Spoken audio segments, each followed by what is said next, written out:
Nous a rejoint pour faire un point, un tour d'horizon sur ce que pense la presse de cette élection présidentielle. Bonjour Hélène. Bonjour Et à Pauline. la une, cette élection américaine, à la une de la presse aux États-Unis et puis à travers le monde. On fait Alors un que point avec Donald vous. Trump, effectivement, on l'a évoqué, revendique déjà avoir gagné cette élection, malgré les décomptes toujours en cours. Les premiers résultats serrés font désormais redouter, on l'a évoqué, un scénario semblable à celui de 2000, quand l'élection opposant George Bush Jr. à Al Gore s'était soldée par un fiasco total, obligeant la Cour suprême, que Donald Trump dit aussi vouloir saisir maintenant, à trancher et à désigner le vainqueur après un mois de contestation.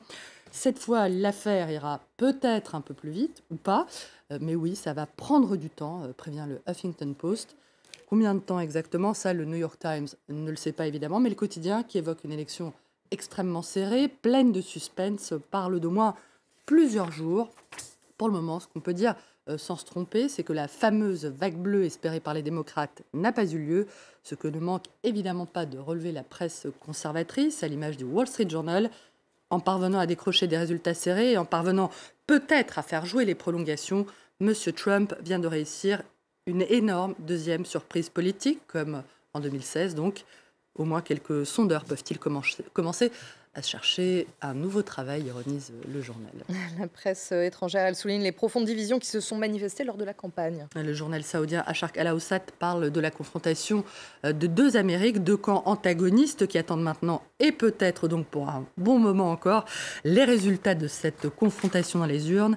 L'attente donc après des mois de campagne acrimonieuse, selon le journal israélien le Jerusalem Post, qui annonce un taux de participation élevé pour cette course très serrée à la présidentielle. Très divisés, les Américains se mobilisent en masse. Le journal libanais, l'Orient le Jour, évoque lui aussi une élection qui a donné au monde l'image d'un pays scindé en deux blocs qui ne se parle plus, un pays polarisé au point que beaucoup craignent que les résultats ne provoquent des tensions, voire des violences entre les deux camps. En France, Le Monde exprime son inquiétude. Ce troublant spectacle ne serait inquiétant si au cœur de la tension poussée à l'extrême ne se trouvait tout simplement la démocratie, écrit le journal, qui voit dans la mobilisation exceptionnelle de l'électorat américain la bonne nouvelle, la seule peut-être de cette sinistre campagne, je cite. Au Royaume-Uni, The Guardian évoque une élection qui va façonner le futur de la planète. Le journal parle aussi, et même d'une bataille pour le cœur, l'âme de l'Amérique. Le monde a retenu son souffle, retient encore son souffle. Aux États-Unis et bien au-delà, les gens attendent un verdict électoral qui comptera comme le plus important de l'histoire américaine récente et affectera aussi la planète tout entière pour les années à venir. Cette solennité, Pauline, tranche avec l'humour du Daily Star. Le tabloïd lui dit qu'il a tout simplement préféré aller se coucher. On voulait rester debout, mais on s'est endormi de toute façon. Voici ce qu'on peut dire dès maintenant, qu'un vieux crouton va remporter cette élection, qu'il aura 74 ans, l'âge de Donald Trump, ou 77 ans, celui de Joe Biden, qu'il sera fou ou sénile, je cite, et qu'il mériterait largement de faire une petite sieste à l'heure qu'il est.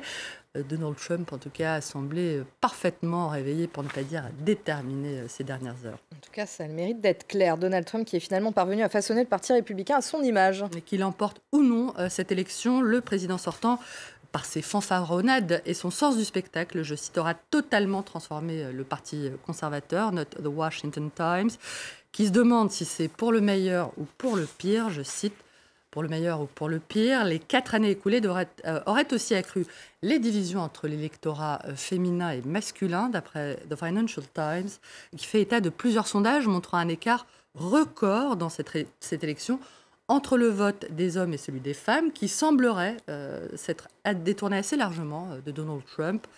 Cette désaffection ne touche pas, en revanche, l'électorat hispanique.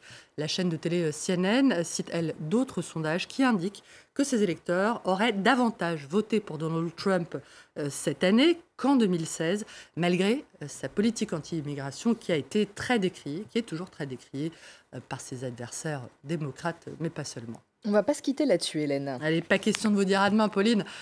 Sans vous dire pour qui le chanteur Kanye West, qui est lui aussi candidat à cette présidentielle dans quelques États, pour qui donc a voté l'inénarrable mari de Kim Kardashian.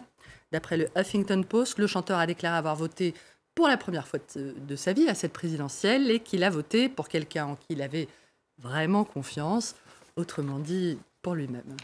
Merci beaucoup Hélène, c'était la revue de presse, on l'a bien compris, hein, cette revue de presse dominée par cette élection.